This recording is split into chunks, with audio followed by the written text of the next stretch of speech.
Hi Water Signs, Cancer, Pisces, and Scorpio. Welcome po sa ating channel.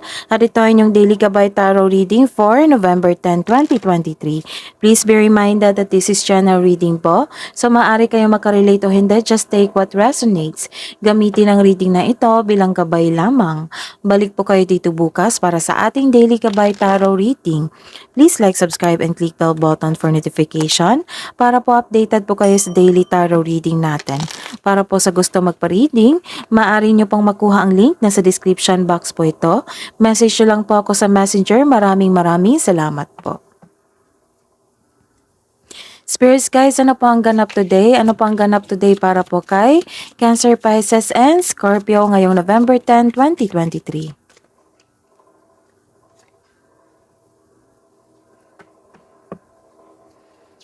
Nahihirapan din kayo, nahihirapan kayo sa kaperahan, sa inyong trabaho, or nahihirapan kayo sa inyong relasyon sa pamilya or sa inyong kapareha. So, it might be may kasama ang partner nyo po is Aries, Leo, and Sagittarius or kasamahan sa bahay. Ayun. Wow, don't worry. Sa paghihirap na ito, magkakaroon kayo ng gift. It might be a blessings from the universe or gift from the person or isang tulong ito galing sa isang tao.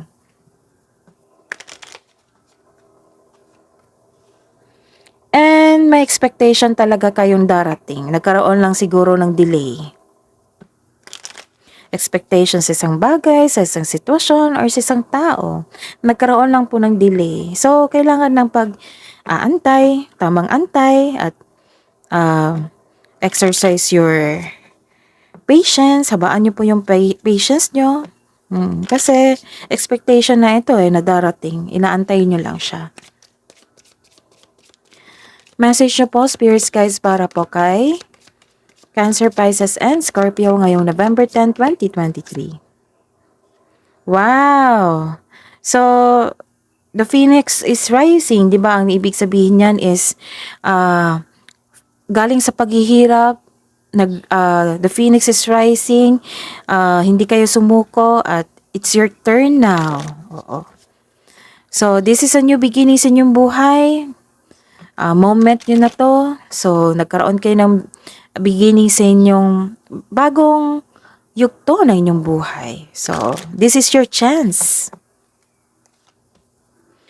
And competition. Nagkaroon ng competition dito. It might be, this rivalry is sa negosyo, sa school, sa trabaho. Basta po may competition dito.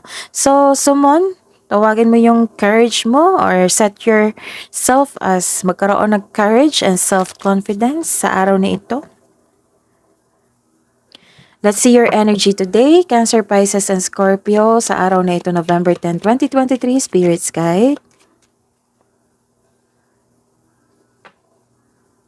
Maaaring may kasama kayong air sign, Gemini, Libra, and Aquarius sa travel nyo po. May nakita akong travel dito Spirits guys, clarification of this card. Career and money ni Aries, Cancer, Pisces, and Scorpio ngayong November 10. Clarification of this card.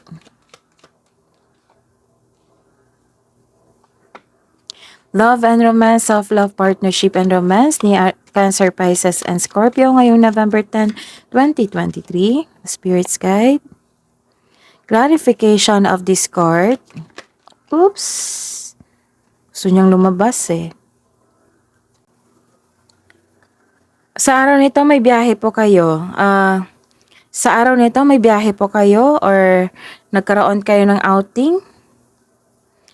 Sense of adventure ito. May makakilala kang mabuting tao. Masaya kayo ngayon kasi nagkaroon ng tapat na kaibigan. May bata o younger person sa buhay mo. Maaring ikaw ito na merong maraming plano sa buhay. May parating din na good news. Pwedeng through email, mail, text, phone call, or darating ito, direct itong isabi sa isang tao. It might be this person na daladala niya ang tulong niya or gift sa inyo. This is a reverse card. Nagkaroon po kayo ng naalala niyo yung past niyo po. Inaalala mo ang past sa childhood mo, nag-iisip ka na mas better pa yung past than the present, may unhealthy attachment ka sa nakaraan, hindi ka makapag-move on, hindi ka makapag-move on. Pwede rin may unexpected visitor ka ngayon o may nag-message sa inyo, message sa inyo na may nag-message sa inyo ngayon na bigla mong naalala ang nakaraan. The advice is let the memories rest. These people have no place in your future just now. So learn from the past, move on, try something new sa present para sa may expectation tayo na better outcome sa future natin. Sa buhay, karera at kaperahan, naghihintay ka ng feedback from your client, customer, boss on new employer. At ito ang balita na ito ay may offer na makatulong sa iyong buhay pinansyal.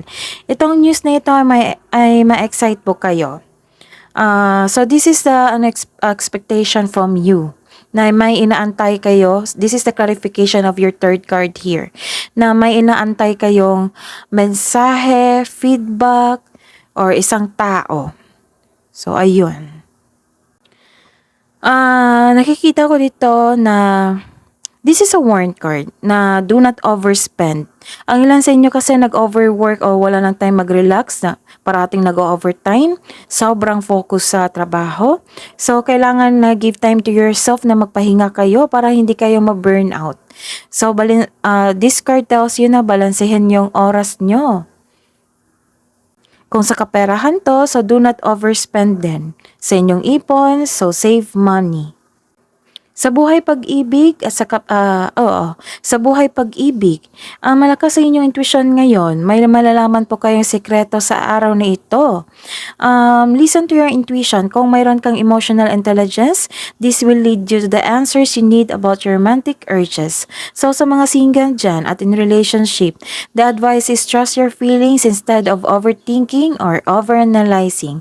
Basta po meron din kayong malaman ngayon na sekreto or may clarity po or may magbibigay sa inyo ng clarity or aamin sa inyo na sa kanilang tinatago sa inyo. Sa kanilang sikreto. Ayun. This is a reverse card also. Sa buhay pag-ibig, you are decided to release your emotion, your grudges. Nagkaroon ka lang ng hesitation but most of you na nagkaroon na ng decision na to release these old grudges, your negative emotion. Maaaring magpahiwatig na ikaw ay nasa proseso na pagpapalaya sa inyong sarili. Opo, you are decided to let go of these grudges, these negative emotions. So, you are fighting for what is right. Pinaglalaban mo ang tama para magkaroon ka ng freedom. Hidden truth, anong iniisip mo, anong iniisip niya? Para po kay Cancer, Pisces, and Scorpio sa mga single po. I will wait for a sign from you and we both know I am not the one for you. Sa mga may relasyon, I am becoming a better person and I wonder if you're happy without me. Love advice po para sa mga single natin.